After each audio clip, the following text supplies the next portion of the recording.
Hi, and really nice to have people joining from a few different countries. So some of us from the UK, I think some people in Germany, Netherlands, and I know that Ravi's in Dubai. So um, great to have everyone here. Um, okay, we're at 2 minutes past. I think we're going to get started, and then I'm sure more people will join. Um, as we go forward. So thanks everyone for joining and welcome to this webinar from Madra Brava and also from Ripple Research. And we're calling it Young Men Redefining Diet in the Manosphere. Um, so I'm Sarah Aish, and I'm UK Director of Madra Brava. And as probably you know, we are a climate advocacy group and we're focused on attaining affordable, sustainable, and healthy food for everyone. And at the moment, we're working across Europe in several countries, particularly UK, Germany, and Spain. And today we're going to have presentations of research that we've done with Ripple from Ravi and Ira. And then TJ Waterfall is going to, who's a sports and exercise nutritionist and director of nutrition at the Game Changers Institute, who made the Game Changers film on Netflix a few years ago, is going to speak about his experience as a plant-based influencer and what works in his experience to engage young men and challenge carnivore culture. And then I'll speak a little bit on what we see as the next steps and lessons. So something, I guess a reason that we wanted to have this is we've seen, particularly over the last sort of 4 or 5 years, um, the one kind of category of consumers, young men, really bucking the trend in high income countries of reduction in meat consumption, particularly red meat consumption. And they seem to be eating more meat. And we have identified, as many have, that this is part of a wider trend where particularly climate, net zero, and sustainability issues, and also food have become polarizing issues and part of the culture wars. And with food and meat in particular, and plant-based diets, that has become sort of part of the narrative of what we know as the manosphere, where we've seen the growth of kind of male influencers, particularly in the sort of fitness and nutrition space, really talk up carnivore diets and present plant-based options as unmasculine. Those are kind of trends that already existed in society, but they've really become pronounced, and there's been a real increase in nutrition misinformation that we've seen. And some of the kind of political accompanying trends have been the rise of this is part of the Make America Healthy Again agenda that has resulted in the last month with the US changing their nutritional guidelines and having much more of an emphasis on meat, dairy, and animal fat. This has seemed quite a bleak picture, particularly for those of us advocating for diet shift. And it's also probably impacted on what retailers feel is their ability to influence consumer behavior in this space. But we, I guess, wanted to look for any other trends that pointed to ways in which we could challenge this or explore options for speaking to this particular audience. So over the last few months, we've been working with Ripple Research, who've also worked on previously on kind of disinformation in this space and done research around that. And so I'd like to hand over to Ravi and Ira, who are going to present their consumer intelligence on these kind of young male segments and how they're already normalizing plant proteins across retail categories. So I'll stop sharing now, and then I'll let you guys share your screen. I'll start sharing. Just give me 1 second.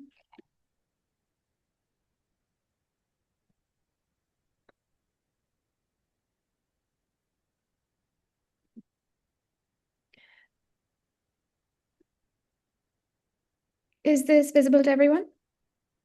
Yes. Okay, great. I think you can take it away, Ravi. Thank you. Thanks to also colleagues from Madre Bravo for bringing this conversation together. And thanks to everyone also for participating. My name is Ravi Srinath, and I run Ripple Research. So at Ripple Research, we look at how cultural narratives shape public attitudes and also everyday food choices across different dietary preferences, let's say dietary groups and also demographics. Uh, Next slide, please. So before we get into the findings, I think it helps to look at the wider conversation around food as well right now. As Sarah mentioned just now, it's not a very easy and straightforward, let's say, discourse that is happening around food. Across Europe, from traditional food cultures in the South to urban fitness scenes in cities like Berlin or London, there has been a long familiar script around protein and masculinity. So most of us recognize this, that meat is associated typically, usually with strength, while plant-based diets are sometimes framed as something outside the norm. Let's call it that. On the screen as well, you can see an exhibit. This is an extract from one of our earlier studies we did in collaboration with Changing Markets as well on the discourse around narratives promoting meat-based diets. But in this context, I mean, food choices can act as an identity signal, right? So, which means that they communicate something about who we are and how we want to be seen. Could be strength, could be discipline, could be masculinity, could be modernity, could be traditional values, and et cetera, et cetera. So when food becomes the signal of identity, people also feel judged before a conversation even begins. So young men remain one of the slower adopting groups in dietary transitions, which I think we all know that. And that's why making any changes here is particularly important. So when Madre Brava asked us to look at young men and plant proteins, the question wasn't whether these stereotypes exist. It was whether they tell the whole story. Next slide, please. So a quick word on how we approach this. At Ripple Research, we track cultural narratives to understand how attitudes and everyday behaviors are shifting. And we work with and support food system partners across Europe. I think some of them are also joining us in this webinar today. So other than asking people what they think in a survey form or a focus group form, what our team does is we look at what people choose to share in their own spaces, in their own online communities. And we also look at the language they use, the signals they respond to, and the behaviors they normalize. So for this project, we focused on male creators discussing plant proteins across three major platforms, which are Instagram, TikTok, and YouTube. And these are the voices that are influencing large youth audiences across the world. We were also not trying to measure everyone. That was not the aim of this project. What we were trying to do was we were only looking for signals. Who is shaping the conversation, what they emphasize, and how this impacts behaviors of all these young men that we are looking at. So think of this as a snapshot rather than a comprehensive census. But however, I think the findings give us a very good directional view of young men and how they're reshaping this narrative. While dietary cultures differ across Europe, similar signals are appearing across multiple markets and geographies as well. And we'll come back at the end to what a fuller map or a fuller project could reveal in this space. But first, my colleague Ira will walk us through what emerged in this project, three major consumer archetypes, and what they're actually saying. So over to you, Ira. Alrighty, thank you so much for that fantastic intro, Ravi, and hello to everyone in the audience. I'm very, very excited to take you through, I'd say, the very optimistic findings of this project today. But before that, maybe we can have a quick look behind the curtain and I can give you a little bit more context about what the project actually is and how it was built. And so, like Ravi has mentioned, the aim over here was to understand why young men eat plant protein and how big the ecosystem of men championing plant protein was. And so we began mapping this landscape. And we put together a data set of 51 male influencers who post regularly about plant protein across Instagram, TikTok, and YouTube. We were specifically looking for individuals that spoke about this topic and reached a lot of people. And I can say that we were very successful in finding this because the influencers that we found have a combined reach of almost 79 million followers, which is absolutely massive. And it shows that this isn't really some niche corner of the internet. This is a huge, thriving ecosystem of men who are very, very enthusiastic about plant protein. We then looked at all of their content over a large time window. And so we're looking at thousands of posts, thousands of comments, and we analyzed them to see how these men actually talk about plant protein. What frames are they using? What products come up? What motivations do they articulate? And what narratives keep recurring across different types of creators? Um, and all of this content that we looked at, we clustered it into patterns, who all of these men are, what they have in common, where they diverge, and what does all of that signal for anyone who's in this room who's trying to reach young men with plant protein messaging, whether you're coming at it from retail, whether you're coming at it from brand strategy or from advocacy or from campaigning. What we essentially found and what we're going to take you through today is strategic and actionable intelligence.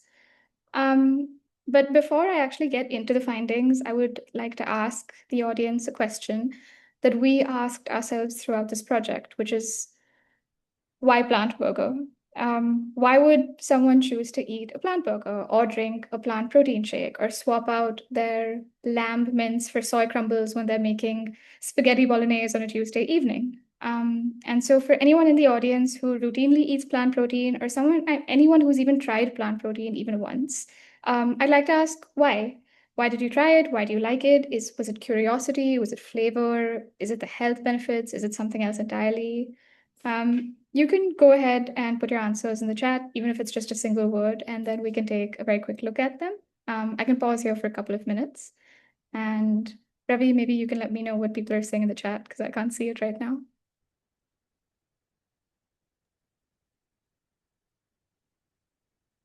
We have some answers coming in, starting with curiosity to lower carbon footprint, environmental impact, tastes good, ethical reasons,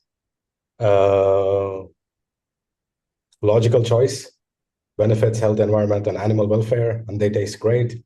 Compassionate choice, participation, I didn't eat meat and was a kid.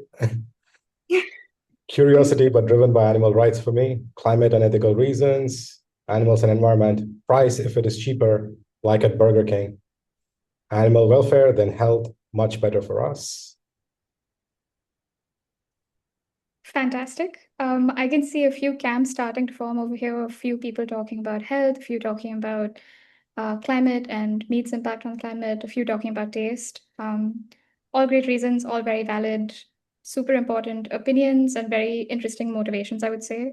So thank you to everyone for sharing that. Because these opinions and these motivations and these reasons for eating plant protein were exactly what we were trying to get out of asking the question, why plant burger? Because after we curated this massive set of influencers and people who clearly loved plant protein, once we could see the size and the energy of the space, our natural next question was why? What was motivating them? What was pulling them towards plant protein in the first place? And critically, how are they talking about it to each other? And so, what we did was that we looked deeper at these numerous voices across platforms and we listened to how men were describing their relationship with plant protein. And what came back from that was incredibly rich and nuanced. Just to give you a few examples, right? We found bodybuilders on Instagram sharing their full daily meal breakdowns using tofu and tempeh and showing their physique progress photos as living evidence that plant protein works for gains. We also found influencers on TikTok, one who I remember very clearly, who'd lost 125 pounds on a plant based diet. He used to post his transformation photos and he'd just say, my favorite protein source is canned beans. And we found YouTube videos from fitness coaches ranking their top plant protein sources by protein per gram content. We found podcast episodes on YouTube where former NFL players and ultramarathon runners were talking about how switching to plant protein transformed their recovery and their performance. We found posts with deep dives into the gut microbiome and short chain fatty acids and plant proteins and what that means for muscle synthesis. And what I'm trying to convey over here is that the breadth of this was enormous, and what we managed to do was take all of these voices, some of which you can see on the screen right now, all of these motivations and these experiences, and condense them, like Ravi mentioned, into three main archetypes. So this is three distinct types of men, three distinct types of creators who are championing plant protein, each for their own reasons, each for their own audience, and each with strategic implications for anyone in this room who works in food or in retail or in advocacy. And so now I'll just introduce these archetypes in short, and then we can go into it in depth a little later. So our first archetype is what we call the strength builder. These are the plant protein gym influencers. They care about gains, they care about performance, and they believe that plant protein is the most optimal way to get there. They're not necessarily eating plants because of some sort of ethical framework. They're eating plants because they think it gives them an edge, specifically plant proteins. Secondly, are the taste creators. These are what you could call the recipe guys, the food hackers, the culinary content creators who are taking tofu and chickpea and mushrooms and jackfruit and turning them into food that looks so good that you don't even register that it's plant-based. You just kind of know that you want to eat it. And our third archetype is the wellness seeker. These are men whose content is rooted in gut health, in nutrient optimization, in longevity science. They've read the literature, they cite the studies, many of them are actual doctors, in fact, and they're telling their audiences that plant protein is the scientifically sound choice for long-term health. And what makes these archetypes strategically valuable is that they give us a map. They tell us what kind of messaging actually resonates with which audience. And these three archetypes are essentially actionable intelligence. And so for the next part of this conversation, we're going to go into all of them in a little bit more depth. And so I think we can start with the strength builders. And let me paint you a picture. If you went onto the Instagram profile of a strength builder who consumes plant protein, you wouldn't see any quote unquote green packaging. You wouldn't really see any obvious messaging about the environment or about climate change. What you would see is physique. You would see discipline, you'd see workout splits, training programs, supplement stacks, so on and so forth. And woven through all of that in a very seamless and natural way is plant protein as the fuel that got them there. Because the strength builder archetype is fundamentally about performance. Their content is built on proof, and they're essentially saying, look at my body, look at what I built. I built it on plants and I use plant protein. And that's the argument from their side. There's no ideology per se, there's no moralizing, there's just a man with visible muscles telling you exactly what he eats and exactly how he trains. And so we looked at this content in a lot of depth to really understand what was compelling about it and what types of content these influencers were creating. And so just to give you a few examples, right, just to contextualize it for you as well, we saw many what I eat in a day breakdowns where every gram of protein is accounted for. Just as an example, a tofu wrap with 85 grams of protein in a single meal. We see men talking about tempeh as their go-to protein source because the protein density is unmatched. We see them also addressing myths about plant protein head on. I remember how one influencer posted a photo of his friend after he competed in an ultra marathon. And the caption of the photo was something like, meet Marshall. He's 37 years old, barely surviving on plant protein for the past 12 years. He's so weak and he's so frail, except for the giant muscles, the energy, and the thriving part. And so that tone, right, that tone is very characteristic. It's very tongue in cheek, it's confident, and the audience that it attracts are people who want evidence, who want results, and results that they can see and replicate. And we'll move on from the strength builders in just a minute, but I'd like to mention another significant thing about them, which is how they handle monetization. What we saw is that many of these strength builders have coaching apps, they sell plant-based protein supplements, they offer meal plans. And I'd say this tells us something quite important about market readiness. These men are not just hobbyists. They're building businesses, very serious businesses around plant protein and performance, which means that there is a commercial infrastructure, you could say, forming around this archetype. And so now I'm going to move on to the flavor creators. So the flavor creators are equally compelling, but operating with a completely different strategy. We also call them taste creators because it's meant both figuratively and literally. because yes, they focus on making plant protein taste delicious, but they also make it cool. They make it cultural, they make it aspirational. And these are the chefs, the recipe creators, and the food content creators who are solving a very specific problem, which is, does this actually taste good? And does it look like it tastes good? And their answer consistently is a very emphatic yes. And again, I'm sure anyone who uses Instagram or TikTok knows the feeling, when you're scrolling through it and you hit a recipe video where the food looks absolutely stunning, and your immediate thought is, I need to make that tonight. And so that's exactly the reaction that these taste creators are, I would say, trying to produce. And the fact that the recipe happens to be plant-based and uses plant-based protein is almost incidental. The primary hook is always flavor, aesthetics. Look at how good this looks. And what's fascinating about this group is the sheer creativity of the content itself. You've got men making plant-based versions of brisket and pulled pork and fried chicken, classic meat-based dishes out of jackfruit and mushrooms. You've got tofu specialists, as they call themselves, who show you how to transform tofu into something that mimics both the texture and the flavor of pork or chicken by using marinades or pressing techniques. One content creator's entire premise is that tofu is a flavor sponge. It doesn't taste like much on its own, and that's the beauty of it. You even got a few men making high protein pasta with edamame and mung beans. And a lot of these men are what we like to call crossover creators, the ones whose audiences are not predominantly vegan or plant-based at all. People follow them just because their food looks extraordinary. And when someone with millions of followers posts a recipe that happens to be plant-based, and the comments are full of self-proclaimed omnivores saying, I'm going to make this tonight, it's to us a very clear sign that there is a cultural penetration happening in real time. Um, and just a little bit more about these flavor creators, these taste creators, right? There's also something particularly relevant for anyone in the room who works in retail.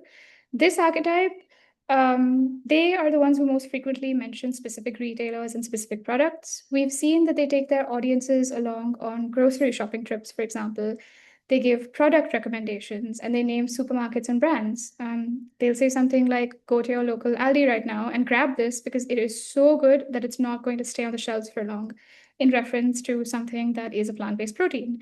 One creator I remember reviews other people's recipes and recreates plant-based versions, often using branded products like Beyond Meat in his demonstrations. And these creators are effectively doing a product placement for plant protein ranges, and they're doing it in a way that is very, very organic to witness. And so that's about all on the taste creators or the flavor creators. And so now we can move on to our final archetype, which is the wellness seekers, who root their advocacy for plant protein in science and in the pursuit of you being your healthiest and most optimized self.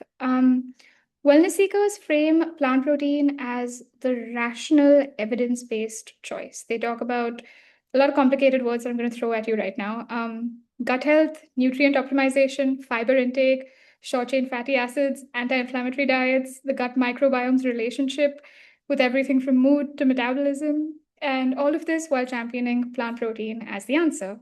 They use very complex, specific scientific language, and that language does a couple of things simultaneously. Number one, it establishes credibility immediately. And number two, it motivates the audience to want to pursue this for themselves. Because when someone with a medical degree or a nutrition science background tells you that increasing your fiber intake through plant-based protein nourishes your gut bacteria that produces compounds linked to muscle protein synthesis and cognitive function, that lands very, very differently from someone just saying eat your vegetables or go vegan because it's good for you.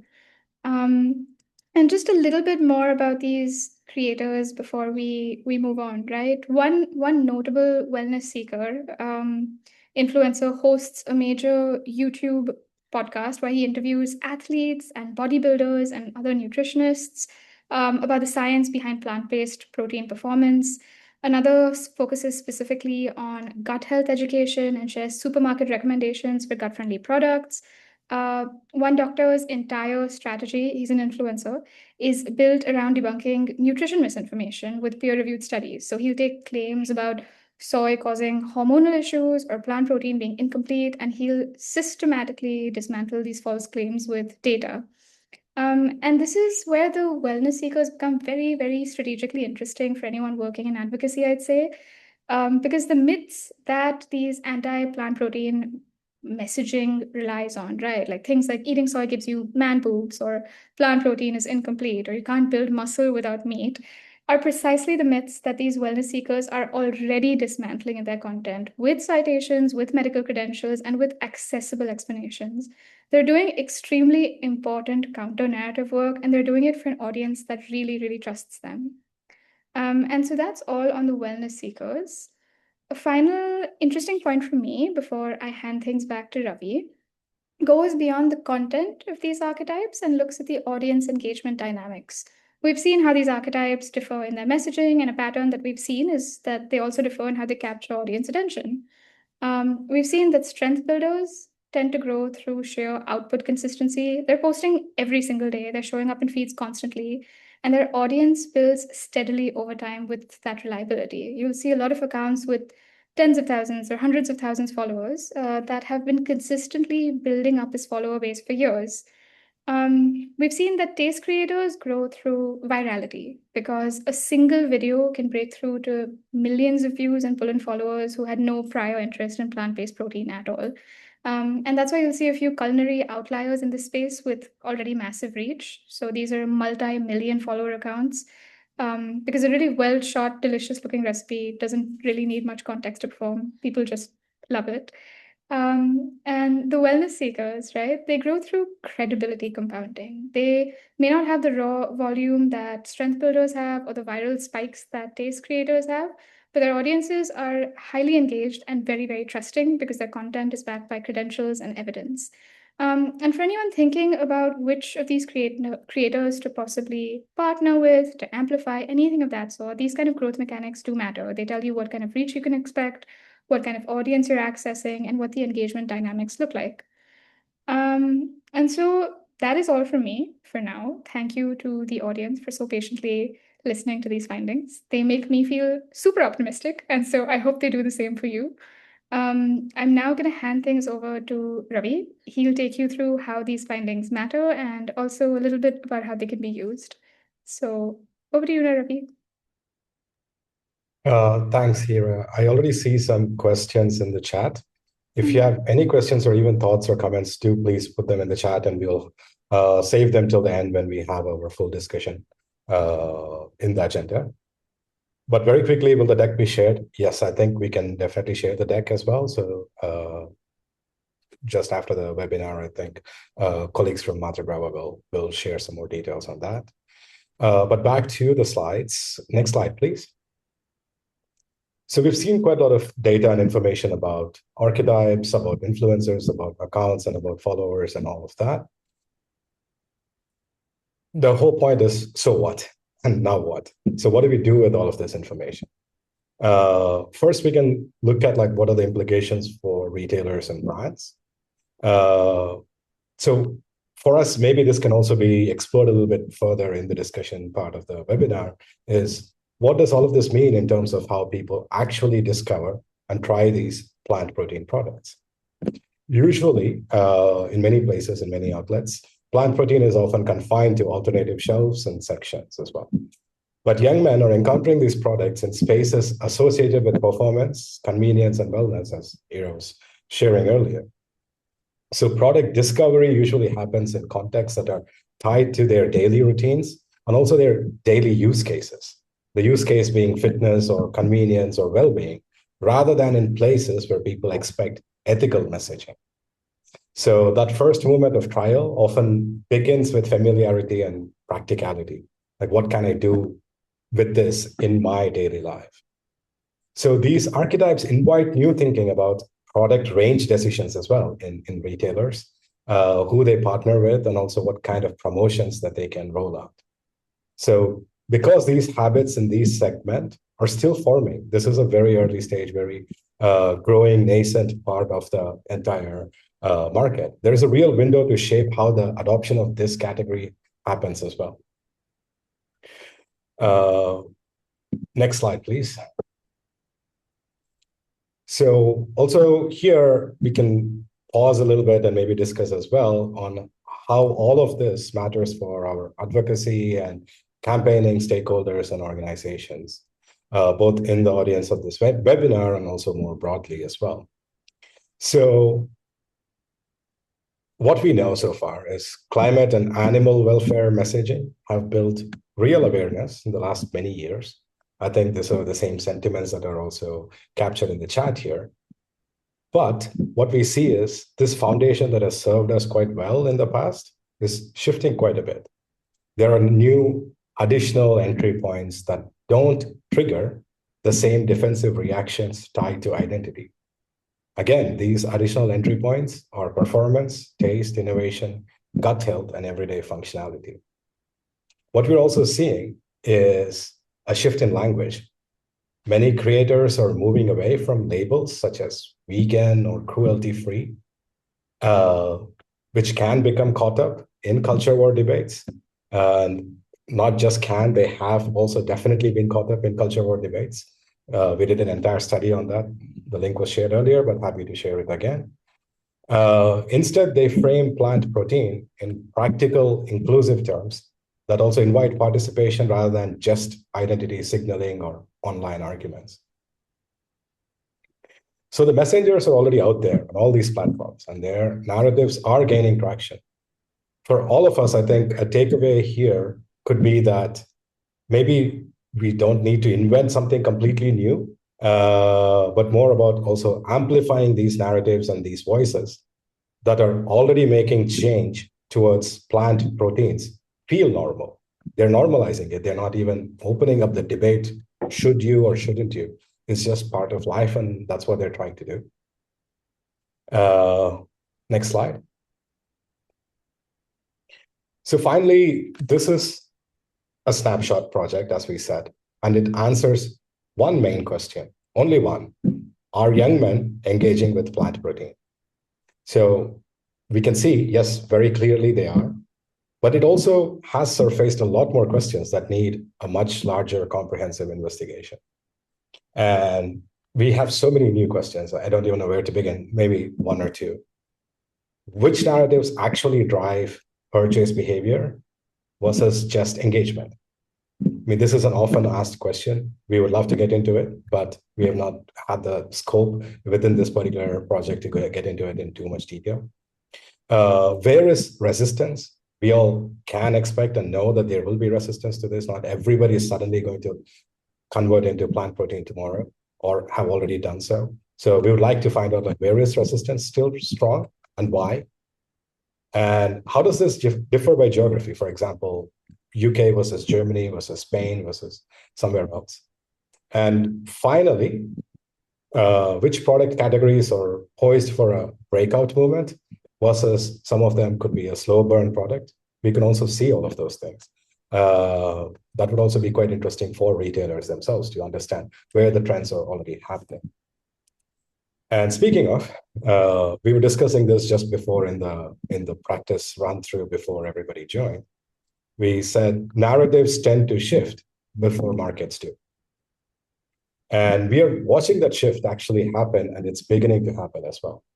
And in our work, we think about this in terms of resonance.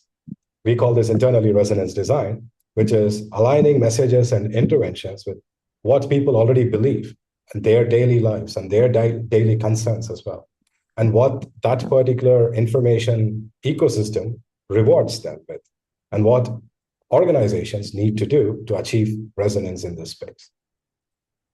So again, once more, we're really interested in how all the participants here are approaching this problem of pushing and promoting adoption of plant proteins, and what is working for you and what still feels difficult. If it would be useful to think through application in your own context, we are more than happy to provide some thought partnership, and we are happy to continue the conversation as well. Finally, we've also prepared an audience activation toolkit, a quick template of sorts that you can adapt and repurpose to your own customized needs. It's a practical guide for campaigns, for retailers, and also for partnerships built around these archetypes. So do reach out to us either on our website or on our email. And for anyone who wants to explore this further, we're always ready to get on a short call and look at some real world applications. But if you find this deck useful, please feel free to download it, share it with your colleagues as well internally, have discussions around this. And if you have any other things that you want to share with us, do reach out to us. So that's it from us for now. Looking forward to the discussion. Back to you, Sarah and TJ. Thank you so much. Thanks so much, guys. That was fascinating. And we'll definitely be sharing both the recording of the webinar and the deck afterwards. So don't worry about that. And we're seeing the questions in the chat, so we'll take those at the end. So I'm going to pass straight over to TJ now. So TJ is a sports and exercise nutritionist and head of nutrition at the Game Changers, and also an influencer himself. So he will talk about his kind of experiences and lessons and what works in this space. So over to you, TJ. Thank you. Thanks very much, Sarah. Can you hear me okay? Yeah, we can hear you. Yeah, great. And just before I start, quickly, when everyone was introducing themselves in the chat, did I see, is there another Sarah who works at Madrid Brava who lives in Bath? Yes, there is. Oh, yeah, because I'm in Bath. So yeah, that's incredible. A small world. Because we've got people from all over Europe and yeah, two people from Bath. It's amazing. Sarah's our director of research as well. So oh, fantastic. Oh, we'll have to say hi in person at some stage. But yeah, thanks very much for the presentation, guys. That was really incredibly insightful and invaluable research that you've done. So really appreciate that. As Sarah said, I am a sports nutritionist. I'm the director of nutrition at the Game Changers. I'm not sure if anyone in the audience or the panel have seen the film. It came out in 2019. I wasn't actually a part of that, so I can't take any credit for the success of the first film, but we are working on the sequel, which should be coming out towards the end of this year, possibly early next year. So that's a really exciting project to be a part of. But like Sarah mentioned, I'm also on social media, very relatively small scale compared to some of the influencers that you were looking at just now. But I think I kind of span all three of those niches. So maybe it's a bit too broad. Maybe I should just just focus on one of them. But I enjoy all three. So you know, I'm a sports and fitness enthusiast. I'm a nutrition geek, and I'm a foodie. So I like just spreading myself across all of those sort of niches. But yeah, as Sarah mentioned, I'm here to give my perspective of someone who does put out nutrition content on social media. So it's a bit more of a boots on the ground perspective. So yeah, it's going to be slightly more anecdotal compared to the sort of more systematic approach that Ripple took with their research. But I actually think that anecdotes are okay. I think it's an interesting way to put data into pictures and perspective, and especially when the anecdotes actually align with the broader research. I think it can be very helpful. So I'll just share my screen now. Hopefully it'll work. Can you see my screen? Yeah, great. So if anyone spends any amount of time online, especially as a young male, I think you'd be forgiven for thinking that the toxic masculinity or the manosphere is just, it's taking over. It's everywhere. And that sort of the manosphere, sadly, is tied up with that whole sort of carnivore or meat heavy fad. But I would say that's largely because eccentric views and extreme views are massively rewarded on social media. They're rewarded with likes and engagement. There was actually a study, here it is, it was published in 2023 in the journal Nature. Researchers from Texas and New York and Japan, so it was a multinational study, and they looked at both psychology lab setting results and also observational data, so what's actually happening on social media. And they found that, yes, eccentric and extreme views are significantly rewarded by the social media algorithms, sadly. They weren't just focusing on health or nutrition, they were just looking at more sort of eccentric or extreme views in general. So we see it in many sort of categories or realms. So definitely we see in politics. That's why one of the reasons why politics is becoming so much more polarized in recent years. But we definitely do see it in health and nutrition as well. And it's easy to see why it happens, because it's human nature to be interested in eccentric or extreme views. So even if it's something we don't agree with at all, it can still be interesting or intriguing. And it's one of the reasons why if there's a road traffic incident, a lot of people on the other side of the lane slow down because they're interested and they want to see what's happened. And sadly, that plays into the algorithms because it holds our attention for an extra, literally 1 or 2 seconds. And that signals to the algorithms that it's a post that's worth pushing out to a wider audience. And then to compound things, when posts like that are pushed out to a wider audience and you get people who disagree, and then they comment, and that actually feeds further into the algorithms that people are engaging, and that it just drives the engagement even further. So I think that's one of the reasons why it might appear that the Manosphere is just taking over so dominantly online. And there's no doubt that the sort of toxic masculinity is growing on social media, but perhaps not to quite the extent that one might feel if they spend some time online. And that's because, the loudest voices don't necessarily represent the majority of young men. In my experience, there's a vast and engaged audience of young men.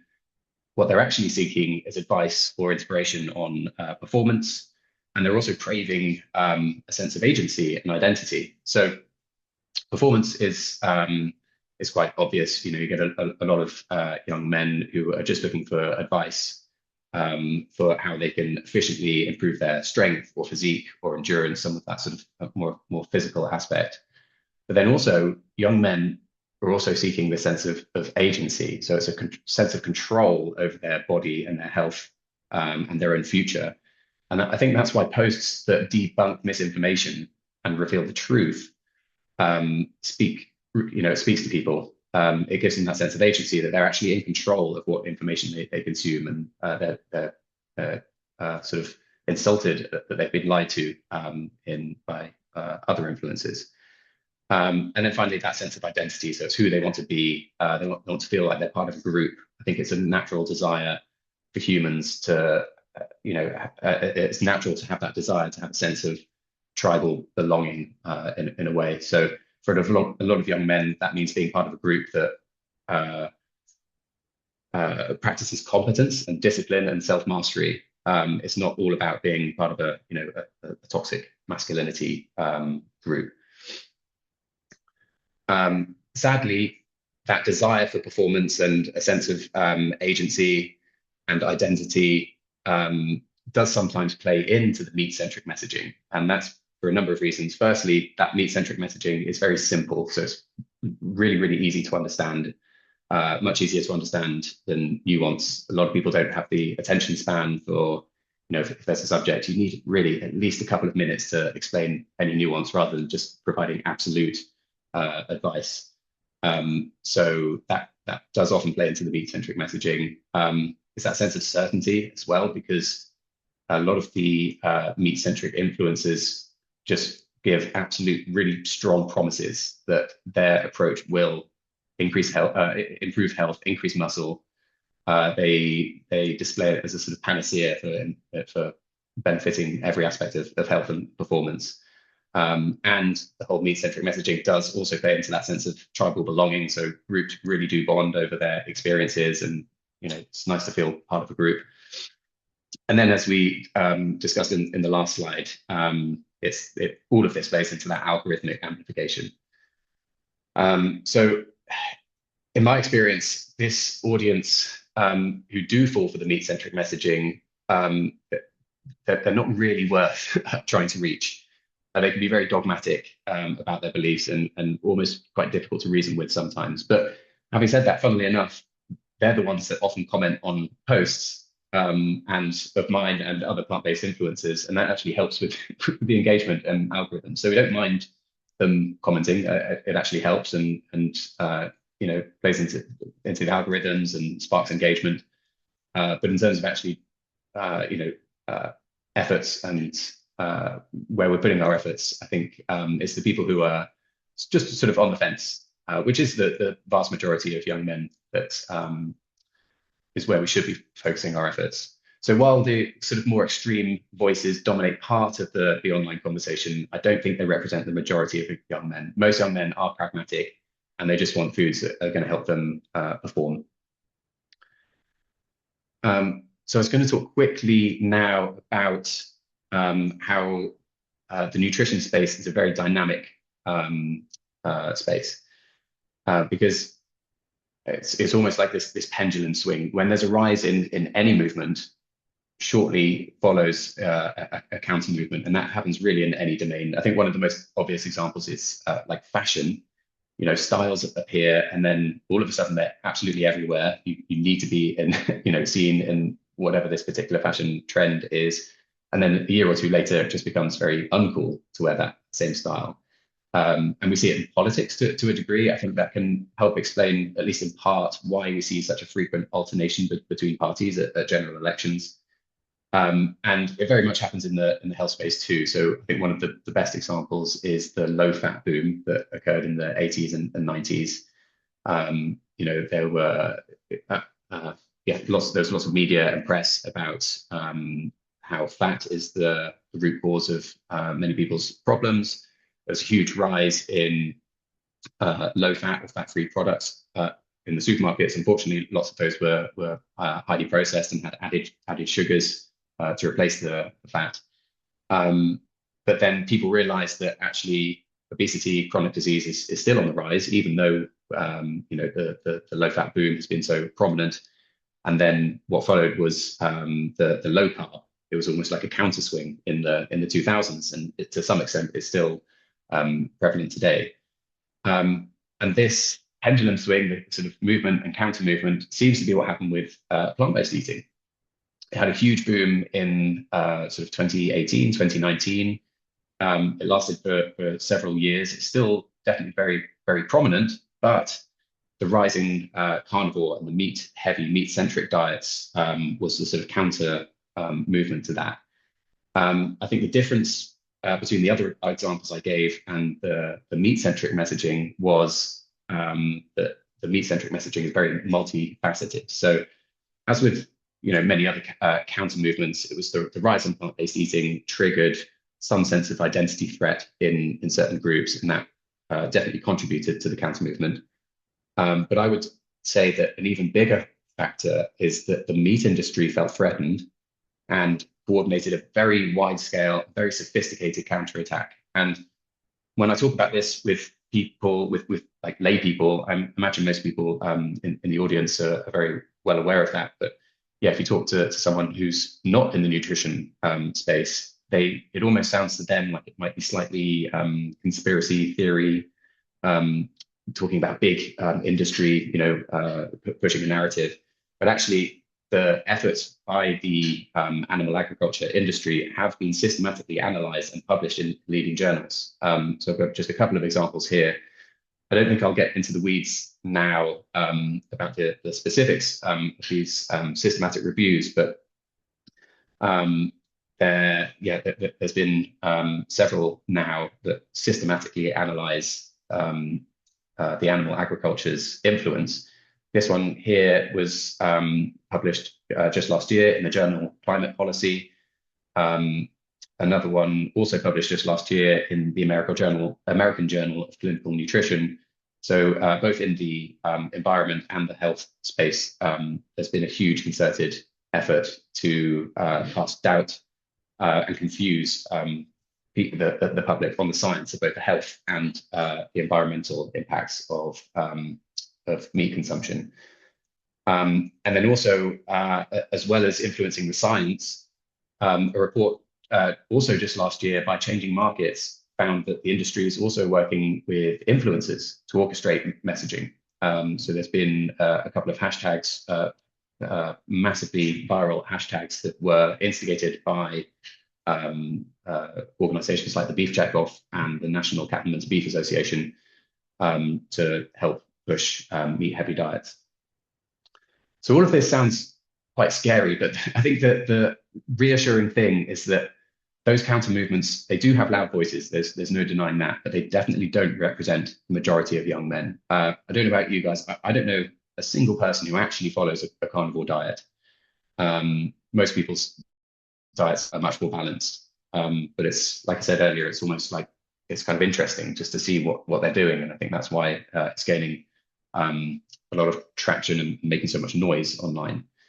And what I'm seeing certainly on my own profile and other influencers that I'm connected with is that the pendulum is now starting to swing back the other way.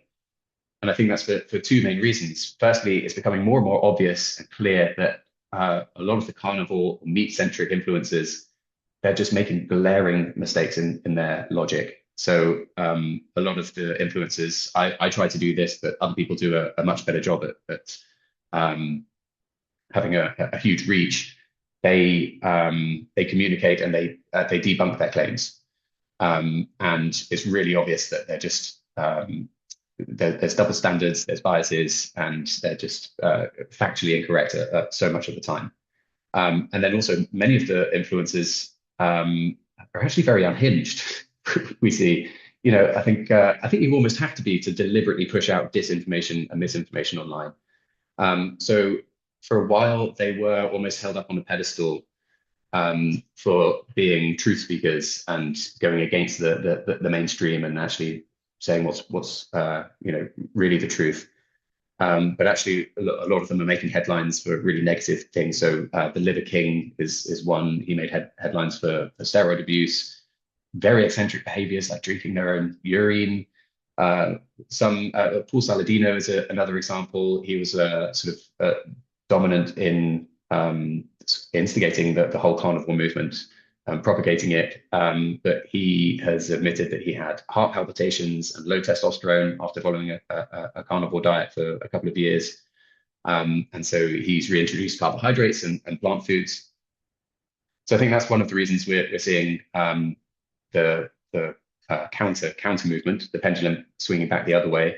And the other reason is that meanwhile, the whole time, the science on the benefits of plant-based and plant-forward nutrition has only continued to grow. So in the last 2 to 3 years, especially, there's been so much science done now that we've been able to conduct umbrella reviews, which are huge. Sometimes they have tens of millions of participants, umbrella reviews of randomized controlled trials and observational studies showing the health benefits of switching out animal protein for plant protein, and specifically for plant-based or plant-forward diets, showing that they are protective against the most prominent diseases in Western societies, so cardiovascular disease and heart disease, cancer, type 2 diabetes, and dementia. So I think more and more people are realizing now how easy it is to be lied to on social media. So many followers now understand that the meat-centric messaging is actually propaganda, and that to improve performance and find that sense of agency and identity, then following evidence-based advice is the way forwards. I'm seeing this quite a lot on my own posts. So people saying that they fell for the carnivore and meat-heavy hype and tried following it for months or years sometimes and felt terrible or got really scary blood work done or had very real health scares and realized that whole meat-heavy carnivore movement is a hoax, essentially. In terms of what seems to work for me and other influencers around me, I think a combination of showcasing delicious food, debunking misinformation, highlighting the latest science on the health and performance benefits of plant-forward nutrition seems to be really effective. One of my most watched posts was actually a reaction video where I'm reacting to a recipe creator who's creating a plant-based recipe. So I almost stole their hook. The hook was the delicious food. They also led with protein in the original recipe. So that was by default part of the hook. So the food and the protein were the entry points. They got the viewers hooked. And then I think the retention came from me then going on to discuss the benefits for recovery and longevity and metabolic health and mental performance. So it really feels like food and protein kind of opens the door, and then the science keeps them inside. I've definitely seen a more success with shifting from the messaging of being more sort of eat less meat to more of the benefits. So fuel performance, eat great food seems to be far more motivating. I think the eat less meat narrative, in some instances, it works very well. But I think it mostly resonates with people who are already following a plant-based diet, or at least intrigued, or plant curious. But I think in terms of reaching new people, the fence sitters, then framing the positive and beneficial aspects nearly always speaks much more effectively to them. I've noticed that in my own posts, as well as other influencers and science communicators that I'm connected with. So yeah, hopefully that's given you, a little bit of insight. Like I said, sort of boots on the ground perspective. But yeah, I'd be very happy to answer any more questions at the end. I've been in presenter mode, so I haven't seen if any questions have come up. But yeah, hopefully at the end we'll have lots of time for addressing those. Thanks so much, TJ.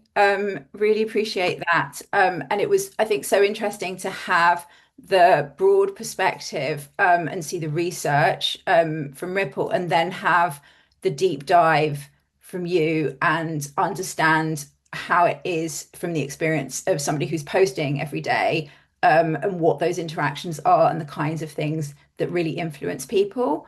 Um, we want to come quite quickly to sort of discussion questions, and I know there are a few questions in the chat, but I'll just talk briefly first about why we wanted to do this and what we think some of the lessons are for advocacy organizations and also retailers. So we really wanted to look at the reality and challenge the assumption that we could not reach a young male audience very significantly. Now, and I guess I'm making a distinction between someone in the chat mentioned, I guess, the heart of the manosphere and incels and people like we see on the screen, like Andrew Tate.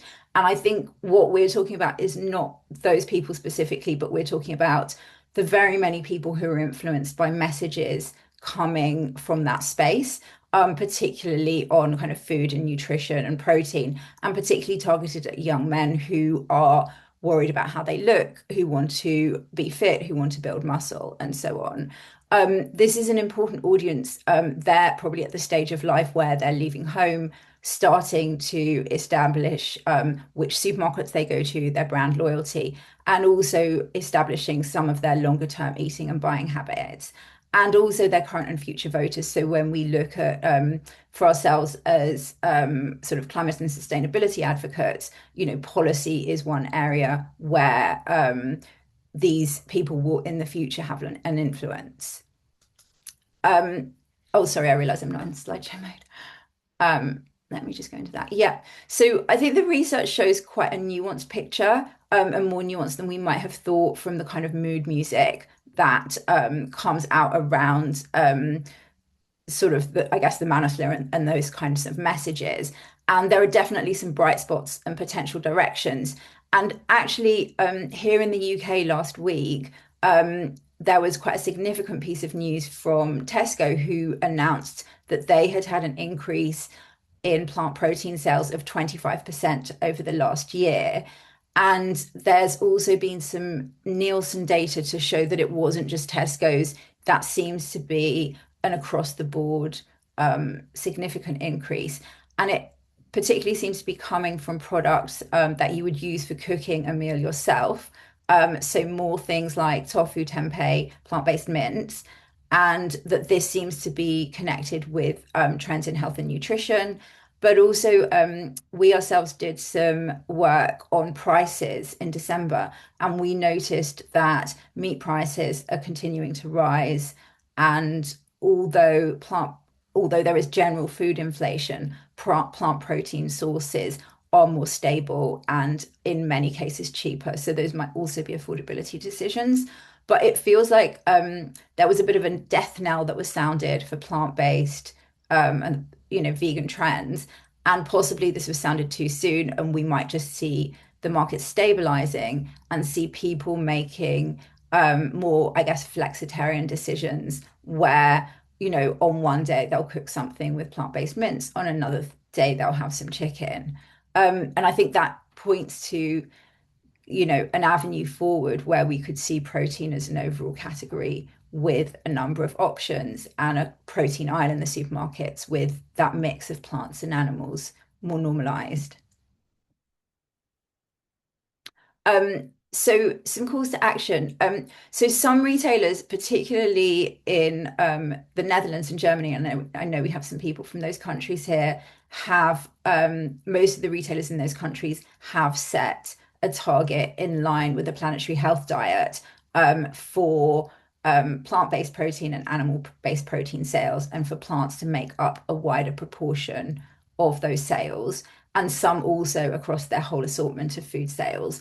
In the UK, only Lidl has set such a target, and I know that for some retailers here, there are kind of big concerns about whether there's going to be backlash, whether people are still interested in plant-based food, and whether they will be able to sell food, and whether having these kinds of targets will affect their sales. So what we hope is that this offers people who have targets some avenues for testing, for implementation, and for further research, and that those who don't have targets also can potentially use this research for internal influence and to challenge assumptions of the commercial teams, that there is kind of potential for shifts in consumer behavior and to influence demand. So we hope that this is really useful for retailers. And then we also have a call to action for campaigners and civil society. We do have significant challenges and we shouldn't minimize those. There is a backlash on climate and net zero. People do still care about it, and we see that in polling, but most people have other kind of more central problems around the affordability of food and inflation. And then there's a very real shift in things like the influence of the US dietary guidelines and I guess the UPF debate, which hasn't been mentioned, and the fact that a lot of people are perceiving plant-based meats as less healthy, and that's obviously something we need to challenge. It is more healthy in most cases than processed meat, and also we can talk about fiber in association with it. And when I think TJ was talking about the kind of less meat message, we've also seen message testing very recently that's been done by GSCC and YouGov, and that's going to be out in a few weeks. And what they found significantly is using an abundance frame and talking about more plant-based food rather than less meat was probably most successful with most audiences, but that talking about less processed meat was something that was successful because people do have an understanding of the kind of health implications of eating too much processed meat. So I think the research shows us, avenues for smart communication, the ability to persuade people. And what we want now really, I guess, is there were some questions in the chat and we'll go to those, but we also really want to hear from you on how you'll use the research findings and what you see as your next steps for action. So to have some kind of thoughts and reflections on that would be great. So I'm going to stop sharing, and it would be great to have questions in the chat. And I'm just going to ask Katrina, who's helping us with the technical support, if there's a way that we can kind of hear or see people when they put their hands up.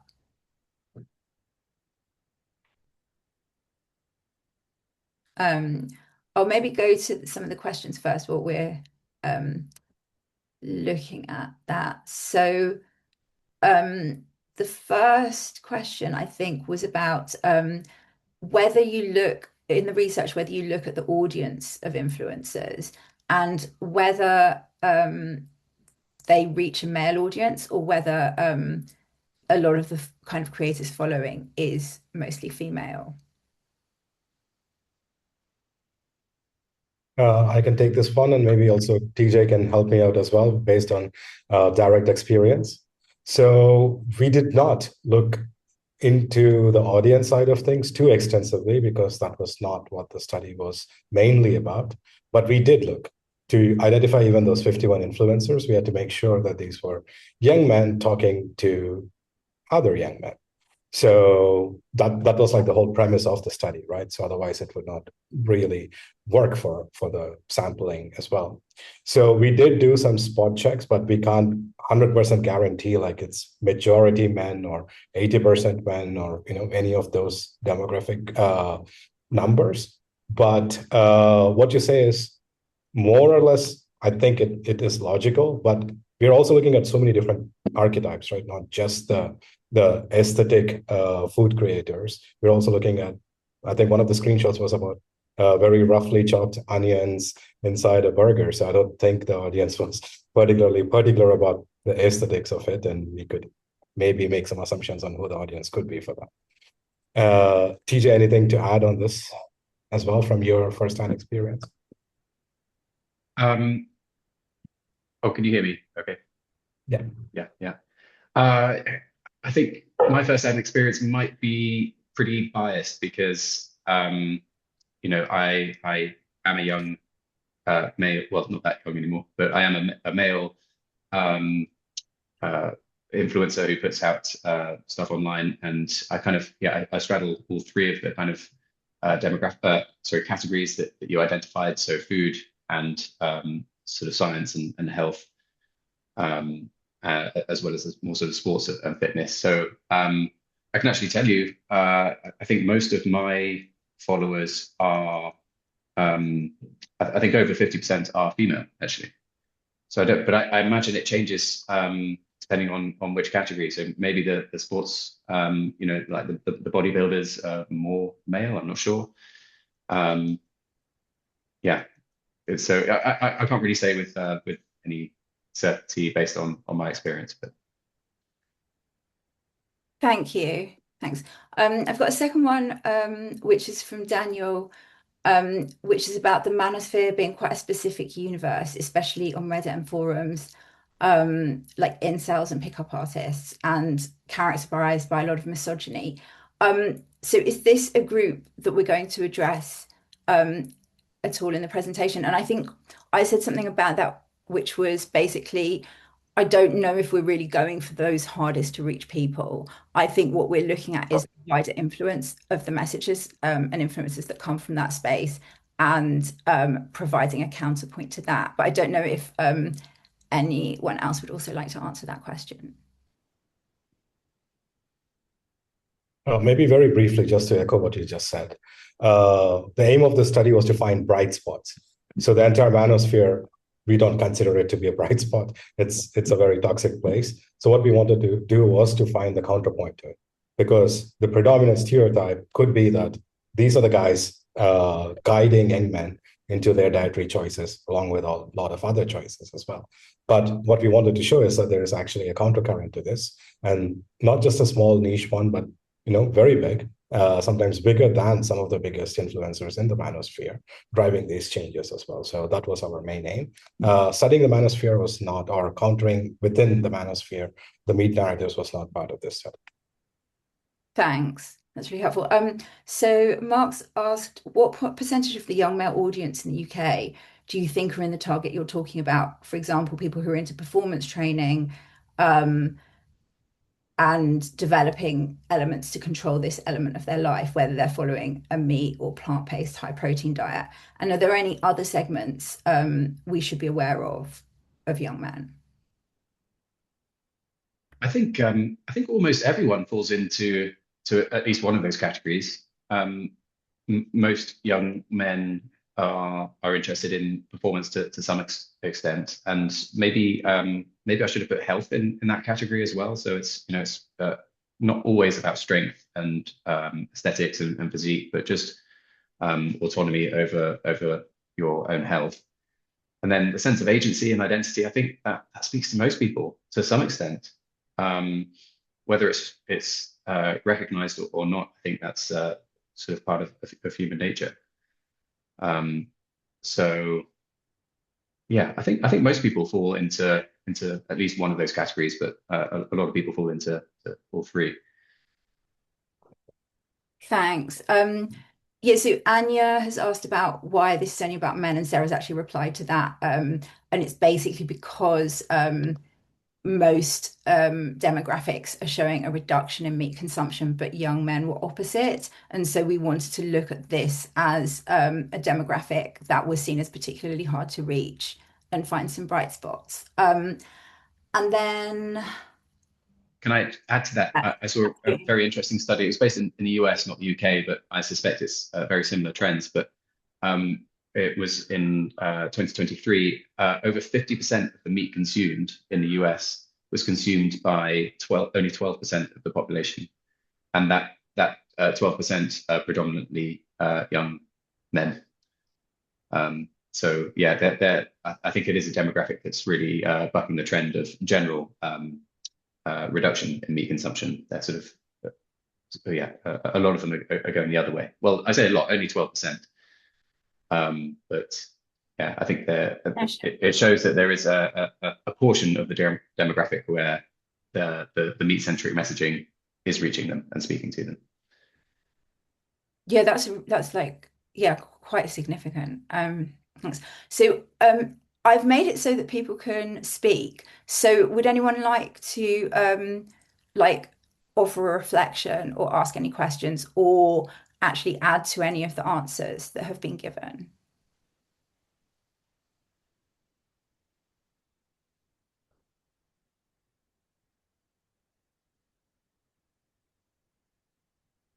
I'm not sure if people can put their hands up in this format, so if you can't, please do just unmute and feel free to say something.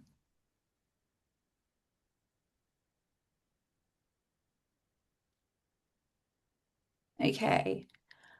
Okay, well, it feels like we've come to the end of the questions.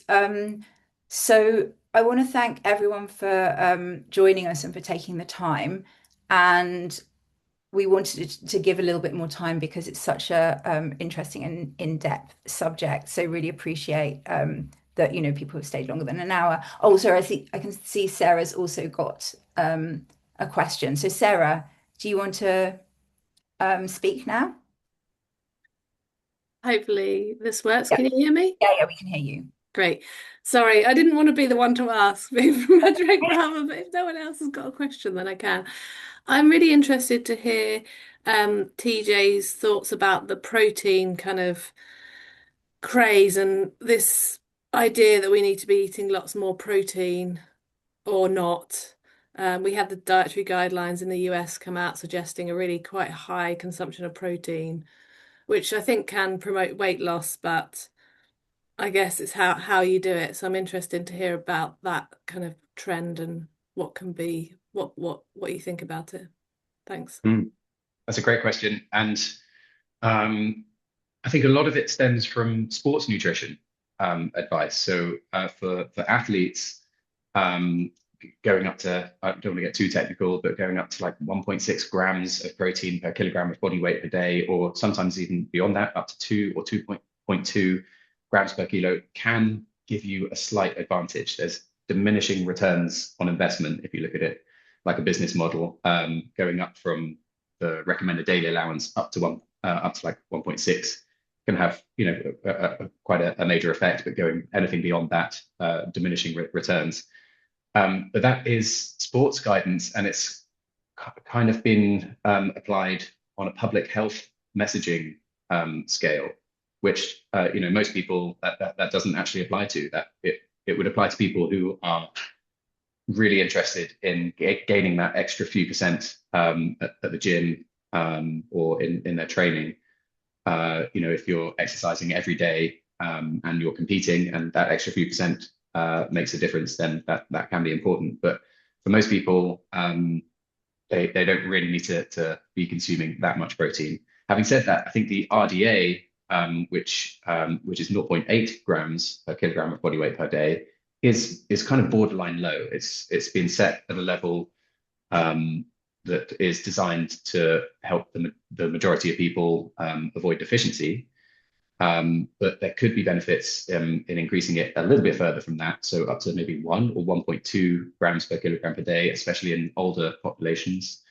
But yeah, the sports nutrition recommendations, being applied on a public health scale, I think is actually a problem because it makes people really focus so much on protein that they forget it kind of displaces the importance of everything else, such as fiber and you know uh,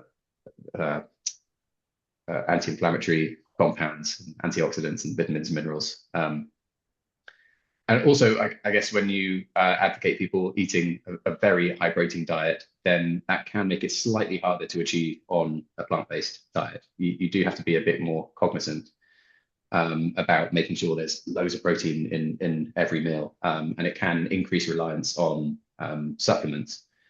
Whereas actually, I think on a public health scale, then aiming for that sort of 1.2 grams per kilogram per day is still very easy to achieve with mostly whole food ingredients.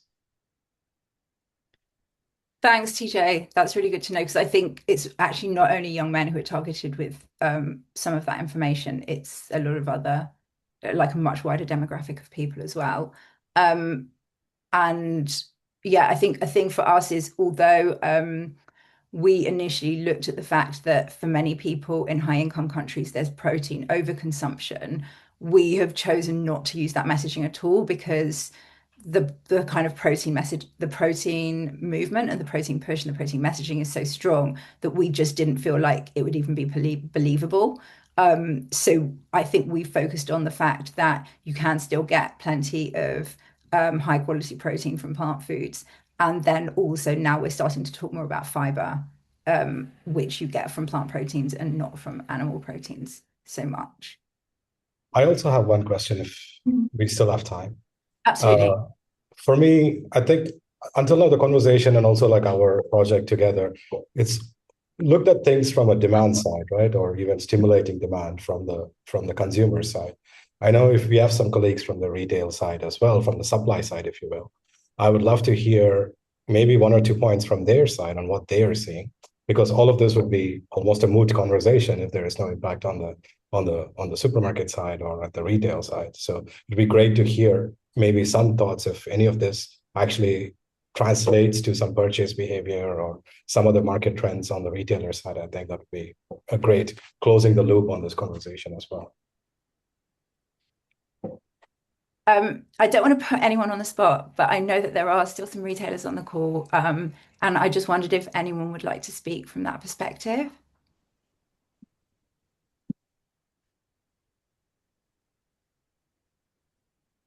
Maybe Sophie or Desiree?